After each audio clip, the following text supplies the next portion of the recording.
আমার মেয়ে ইউটিউব দেখে দেখে খুব সুন্দর রান্না শিখেছে। তো আমি আমার মেয়ের সাথে রান্নাটা করে নিচ্ছি, আর আপনারাও সম্পূর্ণ ভিডিওটা দেখুন।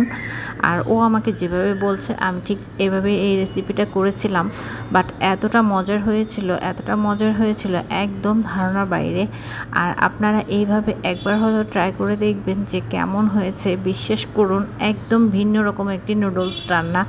ভাববেন না যে আমি নুডলস রান্না করে দেখাচ্ছি, বাট এটা হচ্ছে অন্যরকম একটা নুডলস রান্না। আমরা স্বাভাবিকভাবে যেভাবে রান্না করি ওই ভিডিওটা না।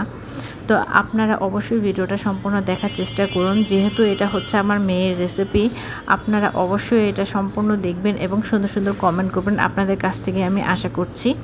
আর এখন হচ্ছে আমি যা যা উপকরণ দিচ্ছি ও আমাকে যেভাবে বলছে ঠিক সেভাবে আমি দিয়ে দিচ্ছি, কারণ ও তো চিনে না কীভাবে একটু হলুদ দিতে হবে, কীভাবে একটু মরিচ দিতে হবে। তো আমাকে বলে দিচ্ছে, আমি সেইভাবে একটু একটু করে দিয়ে দিচ্ছি। ইউটিউব দেখে তো রান্না শিখে নিয়েছে, বাট ওরা তো রান্না করতে আসে না, তাই এই জন্য আর জানেও না কোথায় হলুদ থাকে কোথায় মরিচ থাকে। তো আমি যখন ম্যাগিটা দিয়েছিলাম, পানিটা বলক তোলার পরে এরপরে হচ্ছে সামান্য একটু লবণ দিয়েছি, সেই সাথে হচ্ছে সামান্য একটু হলুদের গুঁড়া আর হচ্ছে মরিচের গুঁড়া দিয়েছি। বন্ধুরা, অবশ্যই আপনারা কমপ্লিট করে রান্নাটা দেখতে থাকুন। আর যদি ভালো না লাগে অবশ্যই আপনারা এভাবে ট্রাই করার পর যদি আপনাদের মজা না লাগে অবশ্যই আপনারা আমাকে একবার হলো কমেন্ট করে জানাবেন যে আপু আপনার মতো আমি রান্না করে নিয়েছি। তো এখন হচ্ছে ম্যাগিটাকে খুব ভালো করে মিক্সড করে নিচ্ছি। আর আমার ছেলেও যদি রান্না করতে আসে সেই আমাকেও রান্না করতে হয় সাথে সাথে, কারণ ওরা তো আমাকে শিখিয়ে দিচ্ছে কিভাবে রান্না করতে হবে। বাট আমিও চেষ্টা করি ওদের কাছ থেকে ভালো কিছু শেখার জন্য, যেহেতু ভিডিও বানাই এই জন্য আমি চেষ্টা করি আমি ওদের কাছ থেকে নতুন নতুন জিনিস শিখে নেই। তো আমারও কোনো খারাপ লাগে না, ভালোই লাগে, কিন্তু ওদের পাশে আমি সবসময় থাকি, কারণ এই জন্যই ওরা যখনই রান্না করতে আসে আমার অনেক ভয় লাগে ওদের জন্য কোনো কিছু না হয়। এই জন্য আমি সাথে সাথে ওরা আমাকে যা বলে আমি সেগুলি করার চেষ্টা করি।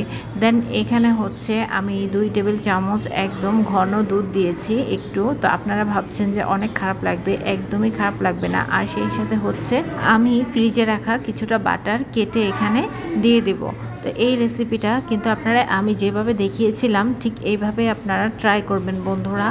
আর বাটারটাকে অবশ্যই যখন ম্যাগিটা হয়ে আসবে ঠিক তখনই আপনাদের দুধ আর বাটারটা পরে দিয়ে দিবেন। ফার্স্ট টাইম হচ্ছে দুধটা দিবেন, তারপরে হচ্ছে বাটারটা দিয়ে দিবেন। আর ফ্রিজে বাটারটা ছিল তাই এই কারণে এটা একটু জমাট বেঁধে গিয়েছে। তো এটাকে অবশ্যই মেল্ট করে নিতে হবে, একটু ঢাকা দিয়ে দেব।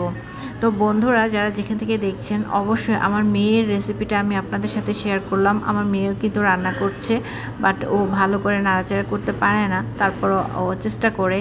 তারপরও আমার মেয়েরা রান্নার রেসিপিগুলো আমি আপনাদের সাথে শেয়ার করি। ও প্রায় সময় রুটি বানাতে পারে, ও আর ভাইয়াকে অনেক সময় রুটি বানিয়ে খাওয়ায়। তো আমার ছোট্ট মেয়েটা অনেক কিছুই পারে।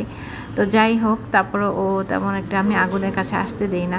তো বন্ধুরা, যারা যেখান থেকে দেখছেন যদি ভিডিওটি ভালো লেগে থাকে তাহলে আমার মেয়ের উপলক্ষে সবাই বেশি করে লাইক কমেন্ট এবং সাবস্ক্রাইব করে পাশে থাকবেন। Thank you so much. আর আমি যেভাবে এই রেসিপিটা ট্রাই করেছিলাম বন্ধুরা, আপনারা একবার হলো ট্রাই করবেন। বিশ্বাস করুন এতটা মজার ছিল, আমি প্রথমে ভাবতেই পারিনি যে দুধ আর এইভাবে যদি বাটার দিই কেমন হবে। আমি ভিতরে ভিতরে কনফিউজ ছিলাম যে ভালো হবে কিনা, তুমি খেতে পারবা কিনা। আসলে আপনারা দেখেই বুঝতে পারতেছেন কতটা ইয়ামি লাগছে।